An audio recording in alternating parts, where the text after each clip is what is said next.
Today's video is about what to do after financial freedom. You've made it, you've achieved financial freedom. Now what are you going to do? That's exactly what I'm going to talk about in today's video. Let's dive right in.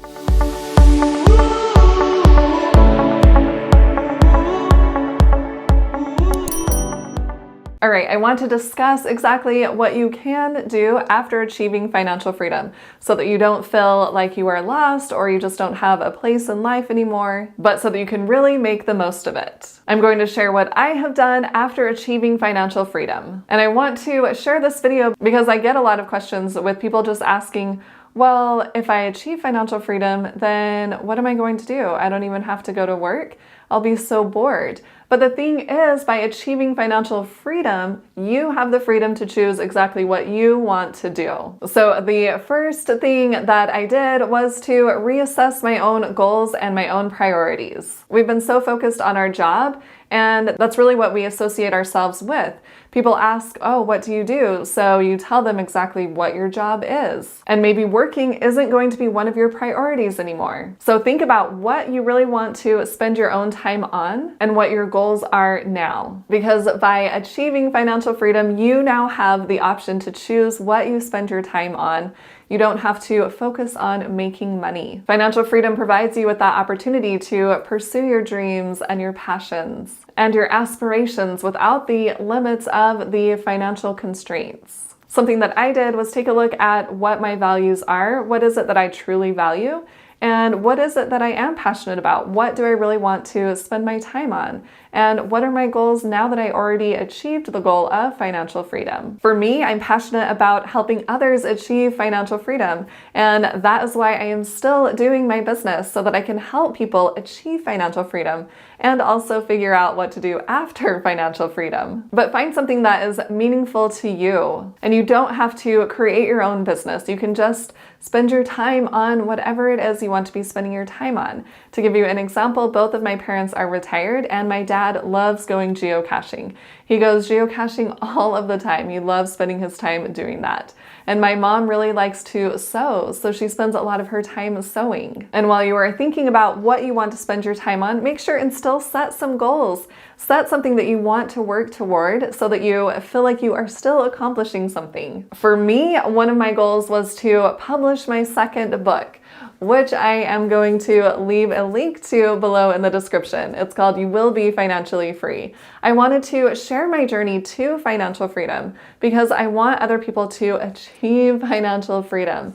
And if I can share the steps on how I did it and hopefully inspire them and motivate them and give them the how-to, then they can become financially free too. So that is one goal that I had set, to publish this book, and I actually achieved that. So that was super exciting. And it did take work to write that book. So I'm still working, but I'm working on my own terms, on my own time. I don't have to ask for a day off. I can spend my time on things that are important to me. Not only that, I can also volunteer my time. And we're going to talk about that one a little later in the video. The second step that we want to do is to determine a plan for our wealth preservation. Now that we've achieved financial freedom, we want to make sure that we can stay financially free. We don't want to run out of the money and then have to go back to work. For me personally, I still want to grow my wealth. So I'm not investing in low risk investments. I still have all of my stock market investments in stocks. I don't have any bonds, and I also have my real estate investments,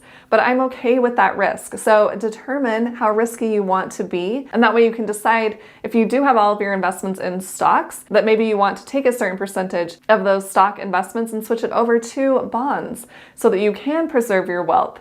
Investing in stocks is more focused on wealth growing, and investing in bonds is more about preserving your wealth. We also want to make sure that we do estate planning. If we do have a bunch of properties and a bunch of investments, we want to make sure that we have beneficiaries set up for all of our assets, and then also set up a will and a trust. So if those are things that you haven't done yet, you can definitely spend some time working on those items. And then item number 3 is that you can spend time on giving back in different ways that you want to. You can volunteer your time, or you can do monetary donations, or you can go on humanitarian trips.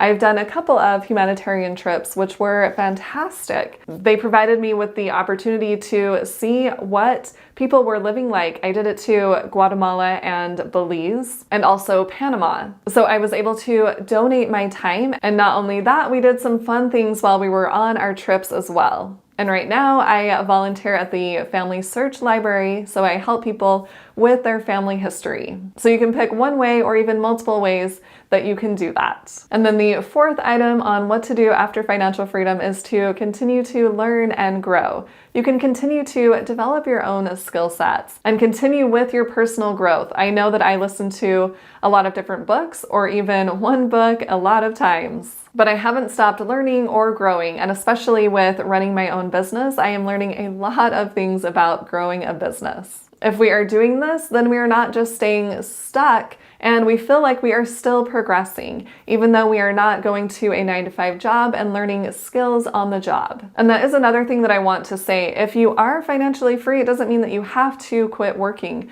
You just have the option to quit working. If you really enjoy your job, then definitely stay at your job and still continue to work. It's up to you. You now have the option. And then the fifth item on what to do after financial freedom is to focus on your well-being. You want to make sure that you are still taking care of yourself, that you are prioritizing your physical, mental, and emotional health. We want to stay as healthy as possible. It's going to make our lives a lot better and a lot easier and a lot less expensive because we won't have as high of healthcare costs. We can still build relationships with other people. It's not that we need to sit at home by ourselves all day reading on the couch. I mean, you can do that if you want to, but you can also take the time, now that you have plenty of time, to build relationships with people that you really want to be spending your time with. I know I've been able to do this. I have a small group of girls. We do a lunch and we talk about investing because we are all passionate about investing. And I definitely want to stay physically healthy. So I ended up getting Zumba certified so that I can teach Zumba. I teach once a week, and then I also go to a Zumba class about 3 times a week. So I like staying healthy, and going to a class, I can interact with other people, and then teaching my own class, of course, I can interact with people there. I also love going for walks, so a lot of the time after I eat lunch, I will go for a walk outside. And I'm also trying to be better at what I'm eating. I try to take in less sugar content. And not that I've completely given up sugar, I still love sugar cookies. But the main foods that I am purchasing and eating all of the time, I look for items that do not have any added sugar. So while yes, being financially free is amazing, we have to make sure that we still set goals, that we prioritize what we want to be spending our time on, and that we are not just so bored out of our minds that we are going crazy. We want to plan things. We want to still have relationships with people. Comment below and tell me one thing you are going to do when you become financially free. And if you want help becoming financially free by investing your money in the stock market, I have a free masterclass. I will leave a link below in the description. You can click on that and check out the free masterclass.